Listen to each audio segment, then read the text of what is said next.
Welcome to the PharmaVOICE Editor's Take video series, recorded live at the DIA 2014 annual meeting in San Diego, hosted by Taryn Grome, editor of PharmaVOICE. In this episode, Taryn meets with Zaher El-Assi, President, Merge eClinical. Welcome to the 50th anniversary of DIA. Great, well thank you so much for having me today.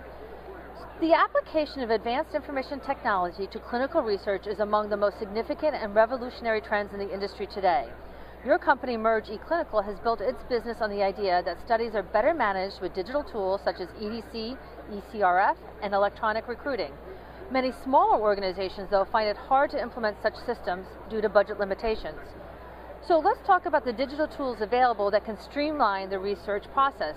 What low-hanging fruit can sponsors and CROs grab in the near term? I think it should be no surprise that EDC is still a very, very large opportunity for the marketplace. And we still find that many smaller CROs and smaller pharma companies, drug companies, are still highly focused on running their trials on paper. Not only the small players, but also the larger players still use paper for many of their smaller trials. So I think one of the biggest opportunities is trying to find ways to make technology more affordable for trials of all sizes and sponsors of all sizes. Of course, besides EDC, there are lots of opportunities and lots of tools that can be deployed on each and every trial to make them run more effectively. Trials are getting larger in size. There are more trials than ever running today. Trials delaying products getting to market can cost drug companies over $8 million a day.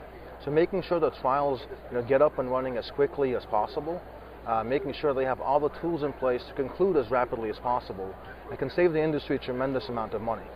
And there's nothing better than tools that are truly cloud-based, truly virtualized, that put the control directly in the sponsor's hands, allow them to build their own trials as quickly as they can move, allow them to get first patient in as rapidly as possible, and run these trials in the most effective possible manner. Those are fantastic insights. Thank you so much. In 2011, Pfizer launched the first virtual trial in which subjects were to be recruited, managed and monitored online with little face-to-face interaction with the research team. The Phase 4 study was halted in 2012 when Pfizer's team ran into trouble recruiting subjects. Since then, though, other companies and CROs seem to have learned from Pfizer's pioneering efforts and are having a bit more luck in getting such studies underway. How do you see the virtual trial model developing in the next few years? So I think there's no question in anyone's mind that virtual trials will become more and more popular over the years. The entire world is becoming more virtual. Virtual offices are now possible thanks to mobile computing and mobile technologies. The healthcare industry is moving in exactly the same way. Bridging together or bringing together healthcare, patient care and clinical trials is highly important. Patient care is already moving in the direction of home-based patient care, enabled by your mobile phones, enabled by wearable technologies, and numerous other capabilities. We believe all that will come to clinical trial industry very, very soon. Looking around the room, we're already seeing more and more mobile-enabled technologies coming to the clinical trial industry. Now, when we look back at the Pfizer trial, yes, it was only a few years ago, but the reality is Pfizer used technology that already today is obsolete.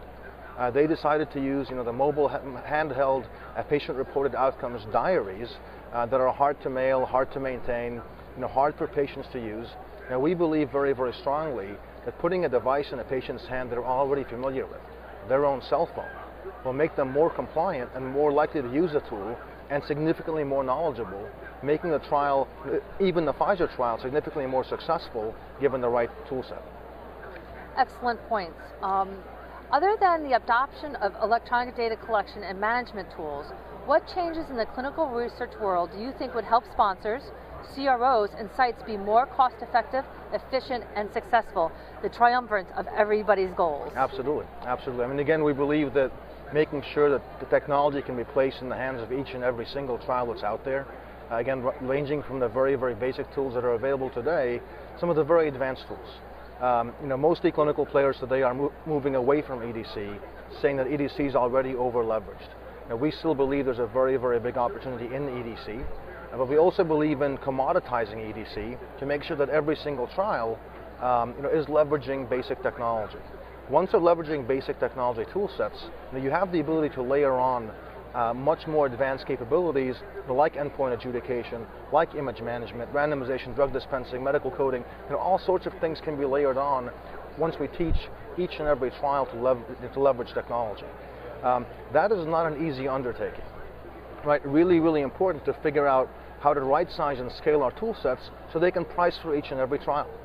Some trials have an entire budget of $100,000. Some trials have a budget of $300 million. How do you serve the same exact trials with the same exact technology? That would only work in a truly virtualized software platform, cloud-based, SaaS-based, that lets them leverage technology for any size of any trial. We at Merge Healthcare do this very, very well, and we invite all the listeners to this today to come to our website at eClinicalOS.com and really take our product out for a spin. They have the ability to test drive it for free and see what it can do for their trial. I think those are excellent points and really important questions for the industry to answer. Thank you for joining us for our Editors Take Video program. Thank you for having me again. Additional Editors Take videos, as well as podcasts, white papers, webinars, and more are available at www.pharmavoice.com.